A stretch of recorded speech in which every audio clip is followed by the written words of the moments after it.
Hey guys, it's 21 Maxwell here, and welcome to episode number 5 of the WWE TEW series in 2009, the PG era. You join us now for an episode of Monday Night Raw. We'll obviously go over Monday Night Raw, and then after it we'll go over what happened on Superstars, because I feel there wasn't really much happening on it. It's really just a stuff for getting younger wrestlers to feud with kind of older wrestlers, develop some skills, and if possible get some overness as well on the B show. So it's a decent show. It's the go home show before Survivor Series. I'll also show you the mock-up card I've got for Survivor Series. I don't know if it's 100% what I'm going for, but this is what I'm hoping to aim towards this Sunday. I mean, it's a decent show, 13 segments. It just kind of really sets up everything for the pay-per-view, and obviously we'll continue that on in SmackDown with the SmackDown brand. Booking today's show in, if I can remember, I've booked it, the Rose Garden in the Mid-South region. So let's just have a wee quick look at the Rose Garden. I believe that is in OKC, if I'm right. I don't know, I'm terrible with where everything is. Yeah, Portland, Oklahoma. It's one of the things about being British, you know. I don't know exactly where everything is in America. My geography of the country isn't great. But yeah, that's what we're aiming for here. Another good show to hopefully really push on and take us towards Survivor Series. So guys, sit back, relax, and enjoy the go-home show of Monday Night Raw as we head to the Survivor Series.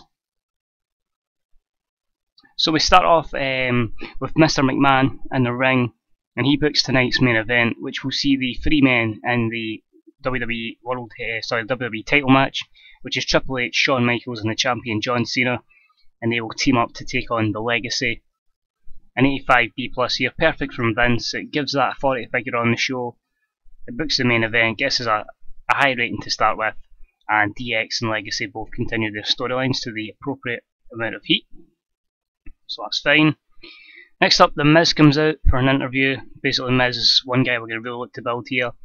MVP is one person that's kind of in his division for the US title, and it's just The Miz coming out, sending a warning to MVP that, you know, he's going to be the champion, and it continues that storyline and gets some Miz more TV time. As I say, we may put the money in the bank on him next year, but for now, let's continue to have a solid run with the US title. After this, The Miz is in action, but he loses. And about to feature great action and a good crowd, Evan Bourne defeats The Miz in 7:44 by pinfall with a quick roll-up, 64C, basically giving Evan Bourne the upset victory. The Miz is absolutely furious after the match, and I think it does its job there, and The Miz improves his technical skills. After this, we have a returning vignette, just a promo type thing from the Brian Kendrick. He's in the ring talking about how good he is. He's back, and he's going to be the man with the plan in WWE again. I loved that gimmick when he had it. It was a shame it was very short-lived, but he had some momentum at the time before it just completely stalled. So we're going to run with it. We'll give him an opportunity. And that's a 55C-, so a long way to go with him. But he's debuted an Ego Maniac gimmick. It's a 65. We'll see maybe down the line if he needs to change gimmick. But one man I'm truly looking forward to using. And in his first match back, he defeats Jamie Noble in 3:47 with Sliced Bread number 2, which again has a 55C-.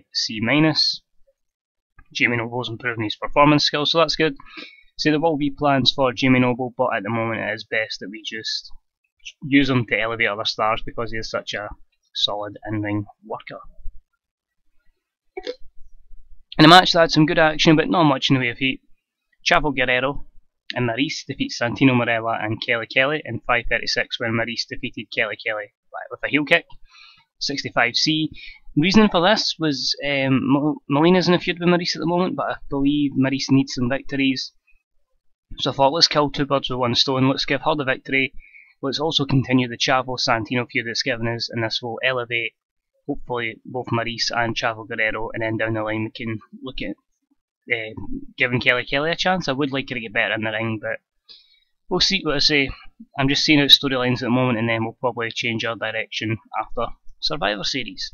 No skill improvements though. Next up, a graphic is shown putting over the fact that we'll see Kofi Kingston in action later. I guess it's a 77B. As I say, Kofi Kingston is one of the guys that this series is really going to try and push on, like he should have done in real life, but unfortunately Randy Orton called him stupid, and then Kofi Kingston just slided back down the card to mid-card hell.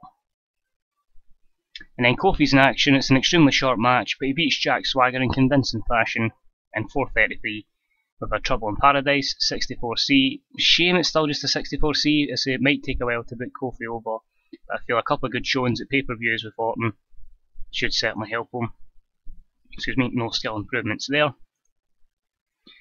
In a match that featured great action and a good crowd, Chris Jericho defeated MVP in 8:40 by pinfall with a lion salt 79B. Just basically a match with two good workers with good chemistry to get a good rating and really just push over Chris Jericho as looking like a threat going into his triple threat match at the pay-per-view.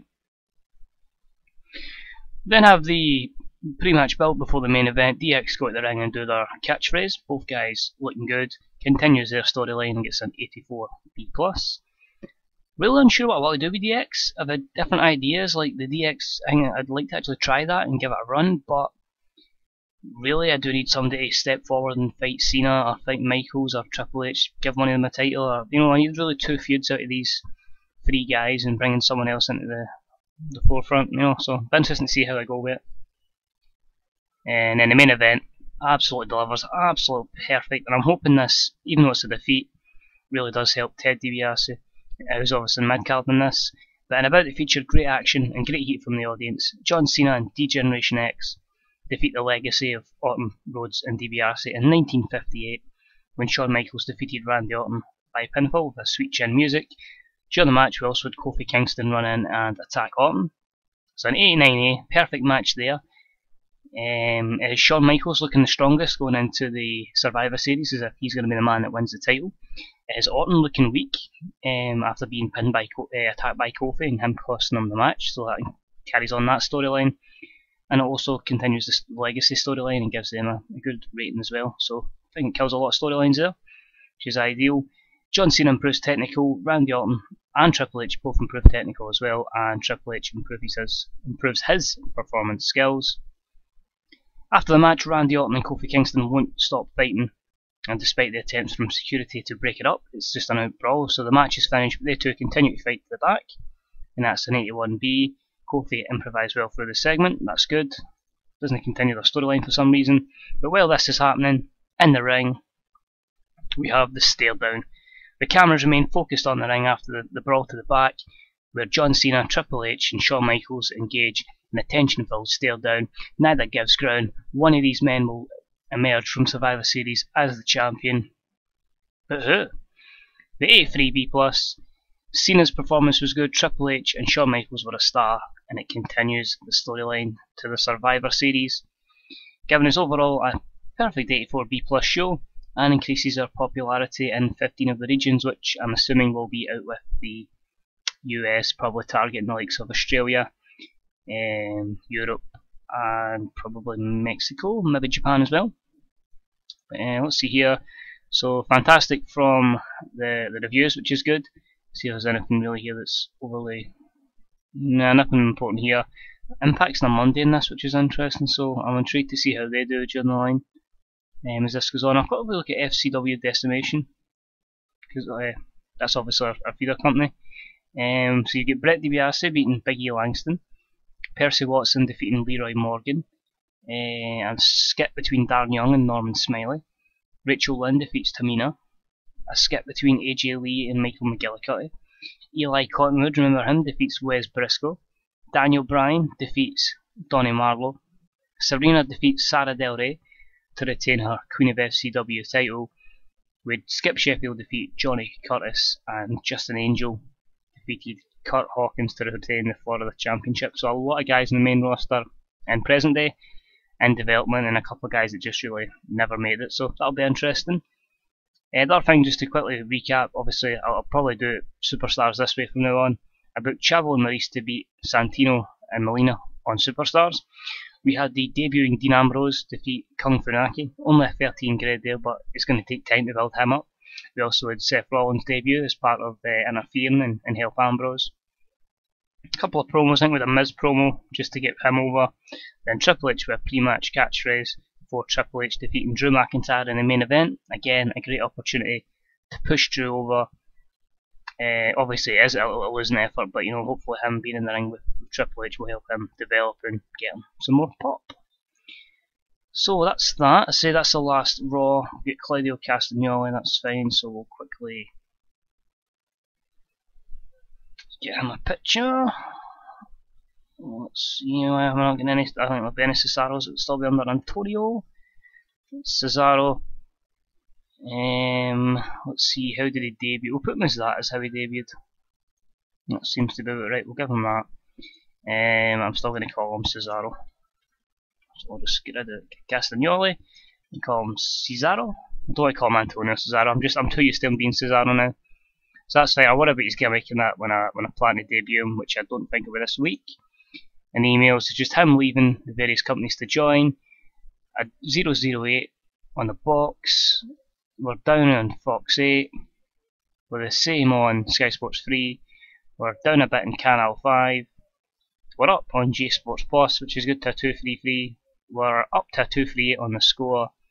Televista is a 416, so that's down. And the main one, USA, is slightly down to 6.92. So overall pretty decent, just let you see the size there. I say I don't know if I really want to go global, I'm quite happy. As I say, it's not overly concerning doing all this about the popularity. This is more about just pushing storylines and maybe eventually killing TNA.